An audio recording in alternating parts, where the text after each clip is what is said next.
Yeah, so first a bit about me. I'm Laurin. I'm from southern Germany and I'm an open source developer at the Guild. Let me quickly check. It's on. If you want, you can follow me on GitHub or on Twitter. Your choice. So, first of all, I want to talk a bit about what's the Guild. So the Guild is a group of open source developers, and I myself started working at the Guild last year. And before, as I already mentioned, I was working at a startup and contributing to their projects. And at some point, they kind of asked me if I want to work for them. And then that's when I slowly started transitioning over. And yeah, who here has heard of the Guild? Yeah, still not too much. So here are some of the projects we are actually building. GraphQL Code Generator is probably the most prominent one. Then we recently took over GraphQL Yoga and rebuilt it from scratch. Now it's a cross-platform, batteries included, GraphQL HTTP server. Then we also have tools like GraphQL Inspector for schema validation and breaking change detection that you can plug into your CI and CD systems. And also recently we launched our first SaaS service, which is GraphQL Hive. It's a schema registry and insight platforms for teams, and it's actually also fully open source, so you can either pay us for using it or you can spin it up on your own and host it. So then also we have GraphQL tools, GraphQL Mesh. Oh, GraphQL Mesh is also interesting because it can take databases and anything and convert it into a GraphQL API.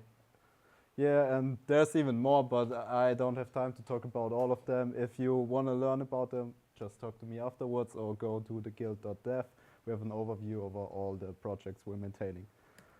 Yeah, so how does the Guild work? So our philosophy is to actually solve client problems and then feed them back into open source. And our goal here is to make sustainable open source that is there for the long term.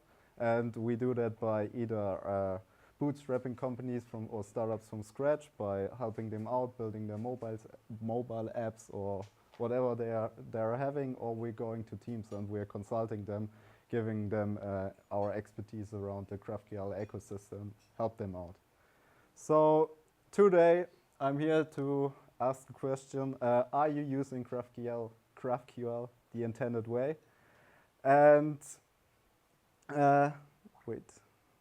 so today there's like a lot of use cases for GraphQL. We have polar federation. Everyone is like trying to build the next big data graph where everyone is putting in their data sources, and then we have companies like Stellate that are trying to build a global data graph. And today I kind of want to go back to the roots a bit and show how Meta or Facebook initially used GraphQL and what issues they tried to solve with it. So the first thing we're going to talk about is modeling data, basically modeling the GraphQL schema for consumer needs. Because when Facebook first built GraphQL, they actually tried to solve the data fetching problem. You all know it probably because you're using GraphQL, or some of you might not. So with GraphQL, you can actually get into multiple data sources and then from the client perspective, only fetch that what you actually need. And one thing here is that with GraphQL, you could expose the data in any way, like with any API. But what is important that for the right, you should choose the right model for the right view. So what does that actually mean? Here I prepared like a very simple view. Let's say this is like a user profile and you have a list of permissions and you want to fetch the list of permissions from the backend. There could be multiple options. Option one would be you expose object type that's called role permissions, and on that object type you have like 3 fields which are Boolean, and if the Boolean would be true, it's the viewer has the permission, and if it's false, the viewer does not have the permission. So the other option would be to model the permissions as a list and then return an object type record that has the permission name, then a human readable name, and also a Boolean that indicates whether the user does have this permission. So I'm gonna ask you, what option would you pick for modeling a view, this view? Option 1 or option 2? Who's for option 1? Interesting. Option 2? Nobody. So let's see how the actual front-end code would look like. So let's look at option 1. So if we would consume that on a front-end application, we would have to write a query, and then for each of those list items, we would have to select that on our GraphQL operation. And then within our application code, this is pseudo-React code, I think you should be able to understand it. We have to declare a list item for each of those options and then pass in the data based on the Boolean value. And what we're seeing here is that that's a lot of code. And also we have to, like, on the front end, inline text, like create user, edit user, delete user. If we're looking at the second approach, what we can do here is in our query operations, we're selecting the list field and we're getting the permission name, human readable name, and also the Boolean, whether the user has it, from the back end directly. And then instead, what we can do is map over the list, and we have all the data sent from the back end to us. So, for example, if we're using internationalization or anything like this, and it should be in another language, we don't even need to update the front-end code. Also, if there's new permissions, the field would still work the same, and the front-end developer wouldn't have to alter the query operation for fetching new fields or altering the front-end code for including those new items. So let's also look at another view, which would be a user profile. And here again, 2 options. I won't ask for it because you're not raising your hands. So let's look at option 1. So again, the same operation, but here you can see that now we only need to select 2 fields on our role permissions object type, because we are having only an edit button and a delete user button. So the create user data is totally unnecessary for this view. So what we can do here is only select the data that we actually need on the front end. And then our code is straightforward. We can just do a check whether the flag is enabled for this user and then render the corresponding button. On the other hand, for option 2, if we would want to build the same view with this, the code would look a bit different. First of all, we would have to fetch all the data, even the one we don't need because it's a list. And then we need to do this ugly code where we first iterate through the list to find the permissions we're looking for, and then get the Boolean property. So this is, for me, an example where you can see that depending on your view, it can make a big difference how you model your GraphQL schema. And it could even be totally valid to expose the same data on the same GraphQL schema, but in different shapes, depending on what you need. Let's next talk about state machines. So what we are seeing a lot when we're consulting people is that they're trying to map their database types one-to-one to their GraphQL schema types.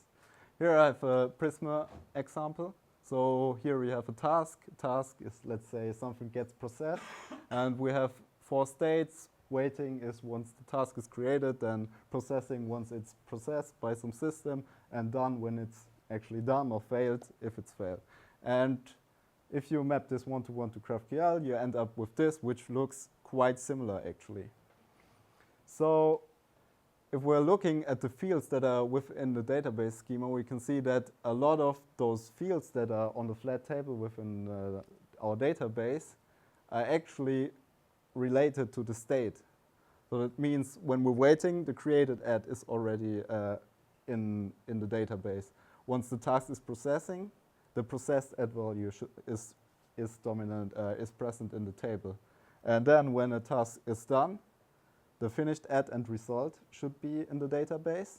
And then when the task would fail, there wouldn't be a result. There would just be error code or an error reason. Also, the finished add thing would be shared between both the failed and the done state. So what has been done here in the GraphQL schema is that a lot of those values are nullable because fields that have an exclamation mark are non-null.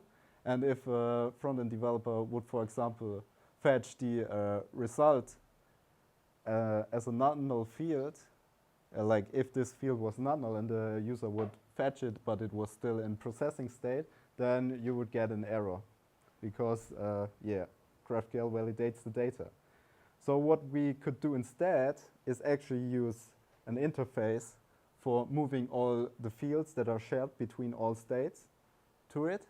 And then instead, we have separate object types that all describe the task at different states: waiting, processing, failed, and successful. And within that object type, we can then expose all those fields as non-nullable fields because we know that they are present at this point. So the front-end developer there does not have to do any unnecessary null checks or whatever. So another example is error handling. So I prepared here a simple mutation. So it's for creating a blog post or whatever. So we have an input, which is a title and a body. We have the entity, which has an ID created at title and body property, and obviously the mutation field for publishing the post. So can I see here what kind of issues could occur, what kind of errors could be raised by the mutation publish post field? No.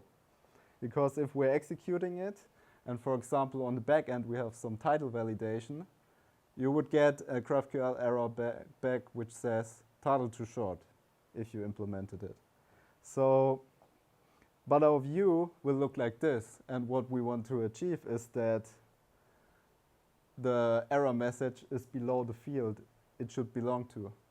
So here we don't have actually any indicator that the error message is related to the title field.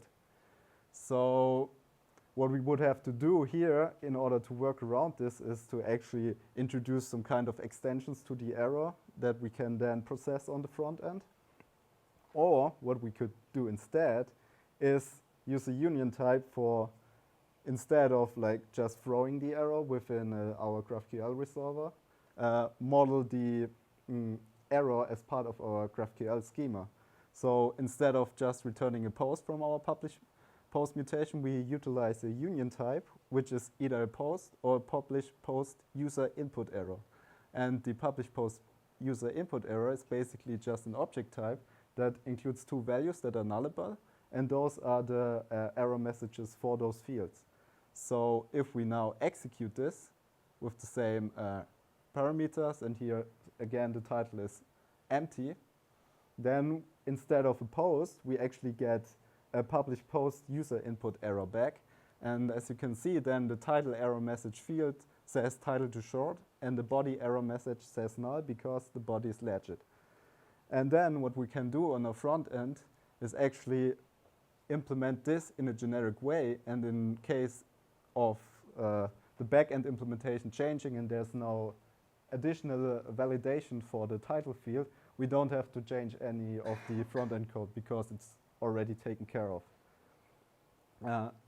So to sum this up, GraphQL schemas should probably be modeled for consumer needs. At least that's what it's been initially used for. So don't think about resources and model. Think of specific application use and pages. Favor state machines over nullable fields. Model expected errors as part of your schema, and make the GraphQL schema verbose and self-documenting. Also very important in our experiences, and what very few companies are actually doing, is collaborate between the implementers of the schema and the consumers of the schema, because the consumers of the schema often know the best data model for exposing the data. Yeah. So next, what I'm talking about is for actually consuming GraphQL in an application. First thing you should probably utilize is type generation.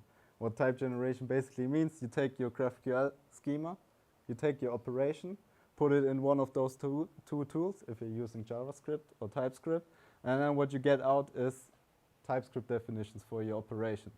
And once GraphQL was initially released, the only solution was Relay compiler. And I think some people here will agree if I say Relay is a bit complicated to getting used to, or getting started, or migrating an existing project to.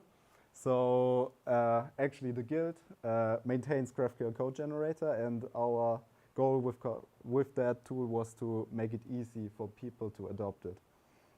So my first takeaway here is use type generation so you can write your front-end code in a safe way. Then the next thing is using fragments for describing UI component data needs. What does that mean? Initially, or what we see a lot of people are doing is they're writing their query document, then fetch it, and then pass it to all the components. But the other way around is actually more sustainable. Instead of like writing one big document, we try to write fragments alongside our components. We locate CSS and everything alongside our components. Why not also our data dependencies? So with those fragments, we can then define what kind of data our avatar component needs for being displayed. And then in the next step, we can compose those fragments for our UI components. For example, the avatar component could be reused within the user list item. And if you look at the user list item user fragment, you can see that in there, the avatar user fragments actually spread. So what we're doing is we're composing the fragments up to the highest level. And then in the end, on the top level, what we can do is we can compose all our UI component tree into a single component where we, in the best case, only have to do one network round trip, like executing one GraphQL query. And in this case, it would be a user list.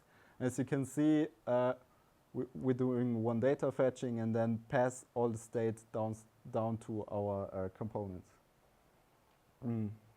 This is a very simple example, but once you look at more complex pages like Twitter, Facebook, or whatever you're using, you can kind of notice that there's a lot of UI components that are reused on different pages.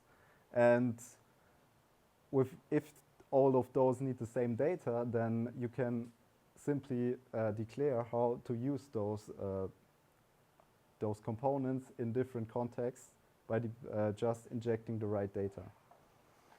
So another thing that comes along with declaring data dependencies next to your components is fragment data masking.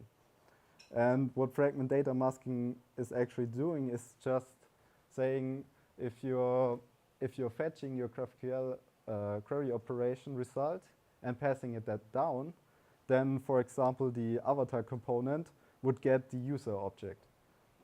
So in theory, you could access all the properties on there.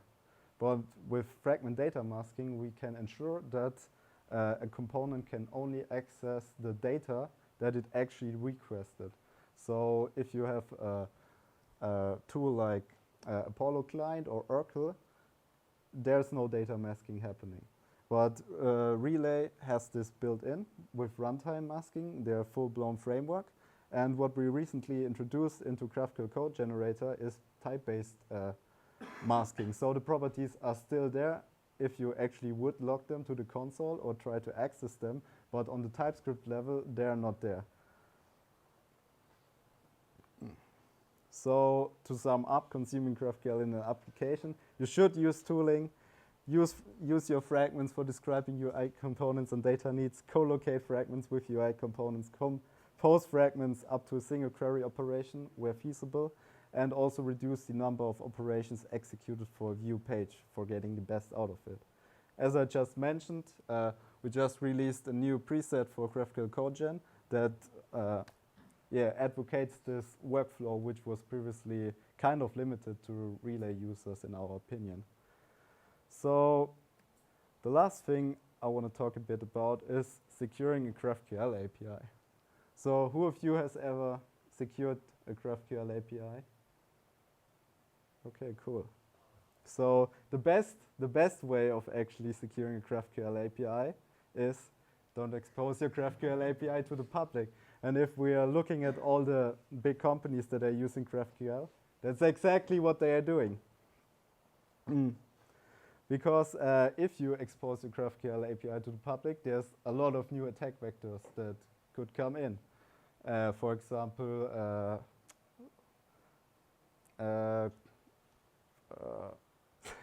exhaustive queries with a lot of nesting and stuff like that, you know. So what all the companies are doing is using persistent operations or documents.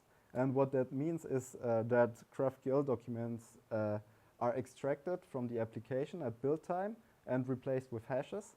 And then those are stored somewhere, maybe in the server, maybe in a document look map that's a separate service that the server accesses, stuff like that. And then instead, the front-end application or the client will just send a hash to the server instead of the operation string, and the server will only use those hashes instead of like executing arbitrary GraphQL operations for serving the clients. Actually, if you're doing persistence optimizations, you can also do a lot of performance.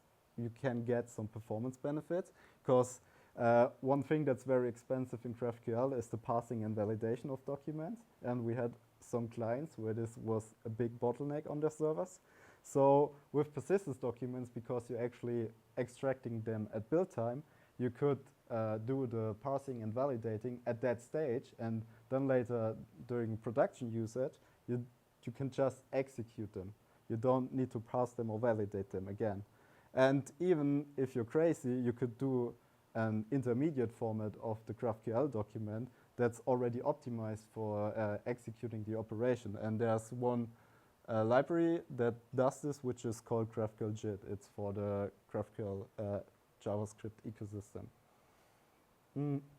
So there's also obviously some drawbacks of doing persistent documents. First of all, you cannot execute any arbitrary queries, and as the amount of API consumers grows, you cannot store all your operations into your server, because in the best case, you don't want to need to redeploy your server if your front end changes, right? So then you need some kind of external data store that is like the source of all the operations. And then if that is down, you have a big problem. So, and also some people just want to have a public API, GraphQL API. At the startup that I worked before, I joined the guild. We also started developing a GraphQL API as an internal API to power our UI applications or our apps.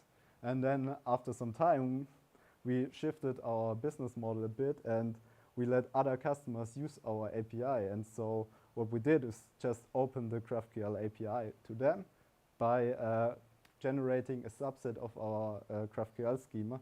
So we switched from our internal GraphQL schema, we created a public schema. But if you're doing that, you should have some kind of security solutions. And the community came up with all kinds of solutions. For example, you could do rate limiting. If you should do that, I don't know. You have to decide it yourself. So what people do is add a rate limit directive to their SDL code definition, and then that's it. It works. Then another thing that people did is query depth limiting. So they are analyzing the incoming operation, and if it's too big, they're just rejecting the operation. But if you're doing query depth limiting, you should also not only look at the depth, but also the vertical size, you know. So actually a better approach here would be query cost analysis, where each field that is within your operation, you assign it a score. And then if that score is above a certain threshold, reject the operation. Unfortunately, I did not see a full-blown working solution for that is open source in the JavaScript ecosystem, but we're trying to solve that soon. So actually, I'm no longer talking about the intended way of GraphQL right now, because I'm already like drifting again into like, okay, now we're building a public GraphQL API. And actually, Meta, Twitter, they don't need a public GraphQL API. GitHub, maybe they need them. I mean, I like using it for getting data. It's up for everyone to decide if they want to use GraphQL for their internal services or whether they want to build a public GraphQL API. So also, does it really matter how you use GraphQL? The initial intent was to use it for UI views and composing data and making everything efficient. But right now we're seeing a lot of different things. Like I said, public GraphQL APIs, data source to GraphQL converters like GraphQL Mesh, which we are also building, or Hasura. Then we have GraphQL first databases like dgraph. We have composite schemas like schema stitching, Apollo federation. We have GraphQL caching. These are all new tools built on top of GraphQL. And so, in my opinion, people will always continue finding new ways of using GraphQL. Like for every technology, everything started somewhere, and people start experimenting with it, and it will get to something, or maybe not. Yeah, that's it. Thank you. Does anybody have any questions for Laurin? I have two actually. I'll start with the first one. This use fragment hook that you used there, was it just an example, or is there like I don't know, Apollo client or Yurko example how that would work or how that would fit together? Yeah, actually, oh no, I can't open it. What's happening? I did break, but this page is not very useful.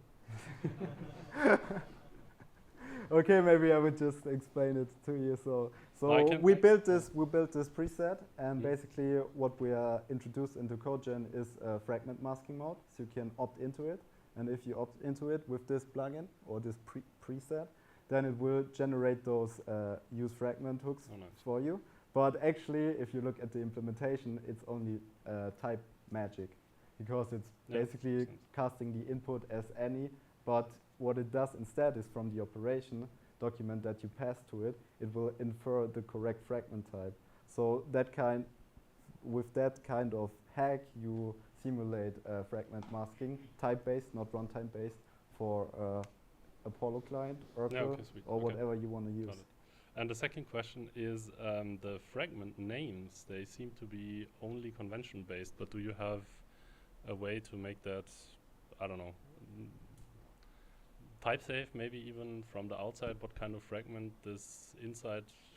You mean how they are named, the fragment names? Yeah, because you use the avatar fragment something name, yeah. And like you have to know what this component uses as a fragment name, right? Like where's the name coming from?